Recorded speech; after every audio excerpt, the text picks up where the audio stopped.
Notre Premier ministre couvre depuis des dizaines d'années des pédocriminels. Il y a déjà plein de vidéos qui tournent à ce sujet, mais je trouve qu'il y a trop de personnes encore qui ne sont pas au courant, donc je rajoute ma petite pierre à l'édifice. Il y a 2 semaines, Mediapart a sorti un article qui parle du pensionnat catholique Notre-Dame de Bétarame qui se situe près de Pau. L'établissement est accusé de violences physiques, sexuelles et pédocriminelles sur ses pensionnaires entre les années 50 et 2010. 112 plaintes par au moins 14 auteurs, des prêtres et des surveillants sur des enfants âgés de 8 à 13 ans. Et pendant tout ce temps, Bayrou a été président du conseil départemental, président de région, député, ministre de l'éducation nationale et maire de Pau, et il n'a rien fait. Pourtant, il connaît super bien cette école privée religieuse puisqu'il y a scolarisé ses enfants et que sa femme y a enseigné le catéchisme pendant des années. Alors il répète à qui veut bien l'entendre qu'il a jamais été au courant de rien, mais c'est tout l'article de Mediapart. On sait pertinemment qu'il a menti à de nombreuses reprises. Plusieurs signalements lui ont été faits depuis le milieu des années 90 par des parents d'élèves, par des enseignants, par des infirmières scolaires, par un juge.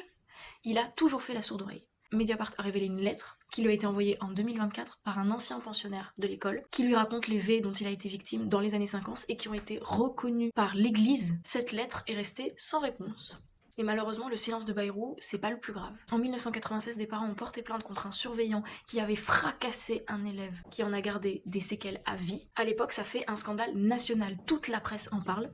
Et Bayrou, qui est à l'époque ministre de l'Éducation nationale, ne trouve rien de mieux à faire que d'aller faire une visite officielle dans le pensionnat pour apporter son soutien à l'établissement et remettre en doute les accusations de l'enfant.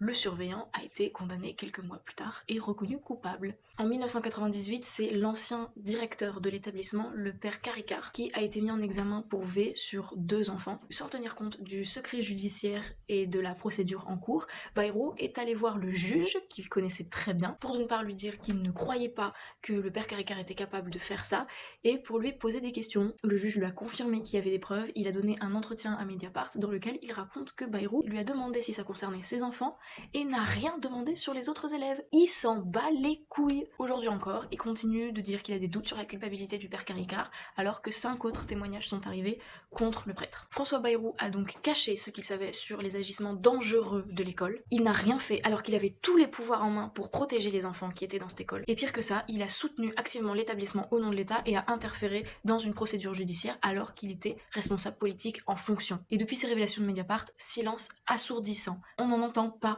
parler. Il aura fallu plus d'une semaine pour que des médias mainstream commencent timidement à aborder le sujet, et la seule fois où le Premier ministre a été interrogé, c'est à l'Assemblée nationale pendant les questions au gouvernement par le député La France Insoumise Paul Varnier, et le Premier ministre a répondu une première fois qu'il ne savait rien, et quand il a été mis face à ses mensonges, il n'a pas répondu. Et qui il a envoyé pour répondre à sa place? Gérald Darmanin. On dirait presque une blague. Plus c'est gros, plus ça passe. Pour mettre le Premier ministre face à ses responsabilités, le collectif Briser la loi du silence a lancé une pétition pour demander sa démission. Elle compte aujourd'hui un peu plus de 20 000 signatures. Je vous invite vivement à aller la signer, je vous ai mis le lien dans ma bio. Vous devez aussi absolument partager cette histoire par quelque moyen que ce soit. On ne peut pas laisser un scandale d'État pareil se dérouler dans le silence. Donc je vous recommande de vous renseigner là-dessus et de partager avec le hashtag Balance ton Premier ministre. Le monde entier doit savoir.